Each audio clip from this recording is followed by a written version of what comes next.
My story is called My Missing Dog. I got my dog Pepper when I was in 7th or 8th grade. He is a Beagle Hound mix. He's a small dog, but he thinks he's tough. In the mornings, we always let Pepper out so he can use the restroom, go sniff around, do whatever he needs to do. And then he comes back and knocks on the door, or pat on the door when he's done. So cute.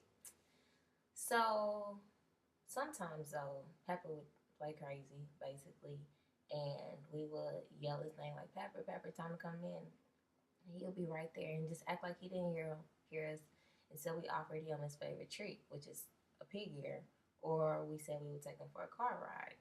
And we would have to actually get in the car, open up the door.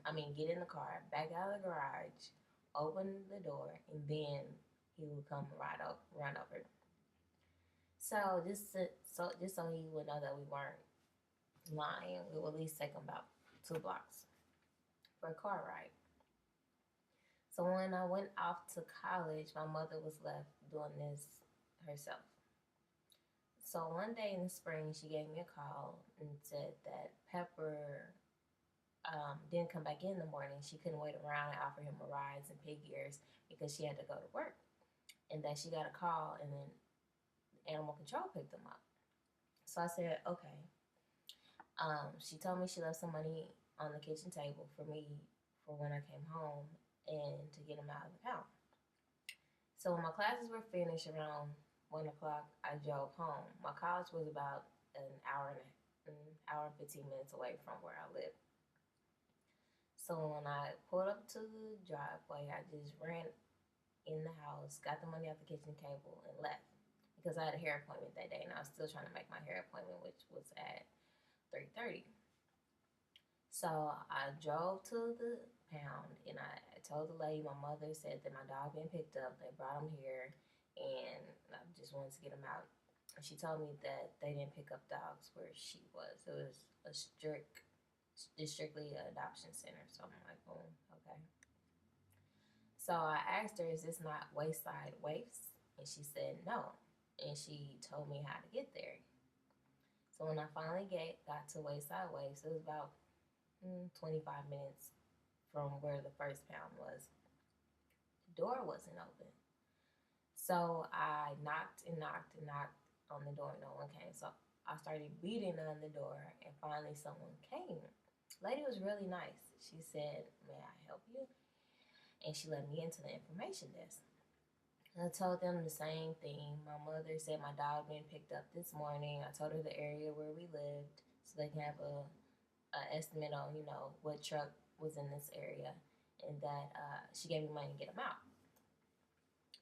So the lady told me that she didn't pick up any dogs that day, but that I was more than welcome to look in the kennel to see if I saw my dog there.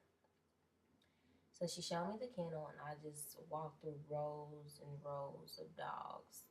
Big dogs, little dogs, some dogs crying, some dogs crying and whimpering, some dogs barking, just everything. It was really sad to know that these dogs were there. I didn't know if they had been abandoned or picked up like my dog because he's crazy or what happened. So I got finished going through all the rows of dogs. My dog still wasn't there. And I went back to the information desk and asked the lady, like, is there another place? Like, my mother said my dog's here. And I went through all these dogs, and he's still not, I don't see him. So she told me that there was one more room that I can go in, but that room was for adoption, but that I was more than, welcome to look in there if I wanted to. So I went in there and I looked around and looked and still didn't see my dog. So I went back to the information desk and asked the lady, like, look, I don't know what's going on. My mother said my dog was here. Is this not Wayside Waifs? Is there another one? And the lady said no, that this was the only Wayside Waifs in the Kansas City area. So I know they didn't take my dog past Kansas City because, where else? There's nowhere else to take my dog. So I told her, I don't know, there has to be another room. Like, where is my dog? Did they have a number for the trucks that went out this way? Like, maybe the truck wasn't here, ran out of gas, stuck in traffic. I don't know. but where's my dog?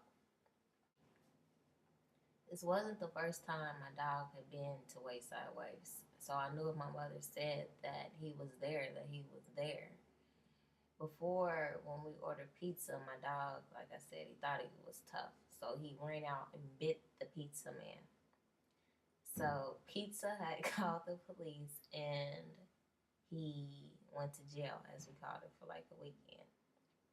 So needless to say, my mother said my dog was there. I knew my dog was there. He told me again that they're not open on the first, and that the only reason she let me in is because I kept banging on the door, and the only day they're really open is on the fourth when they do adoptions. So I thought about it again, like, why would my mother say my dog is here? They're not even open. Like, where could my dog be if they're never open on the first? And then I thought about it, like, the first, they're not open. April Fools. It was the 1st of April. My mother had played on a joke on me. My dog had never been there. And I just couldn't believe it. Here I am getting an attitude with this lady, and she was really telling the truth. Like, my dog really wasn't there. So I just slowly tried to back away from the information desk. Of course, telling the lady how sorry I was for getting an attitude with her. Thank you for her help. And she just laughed. She's like, oh, I totally understand. If someone told me my dog was in a place, he wasn't there, I would go crazy too. And she's like, plus, I love a good prank. But it really wasn't that funny to me because I now missed my hair appointment. My hair was jacked, and that was the whole purpose of me coming home from college. So I got in my car and drove home so I can hurry up and call my mother and just go off, basically. It was kind of funny, but I was still mad. So when I went home and I opened up the door, my front door, the first thing I heard was my dog barking. I don't know how I had missed it the first time. I guess because I was in such a hurry, I don't know, I didn't hear my dog barking. So as I went upstairs, I heard the barks coming from my room, and she had put my dog in my room. And as I got ready to turn the handle, I noticed a big sign on my door, and it read, "You've been punked. Love me." So I guess that's what I get for having a mother who watches MTV. Next year I got her back though. I told her I was pregnant.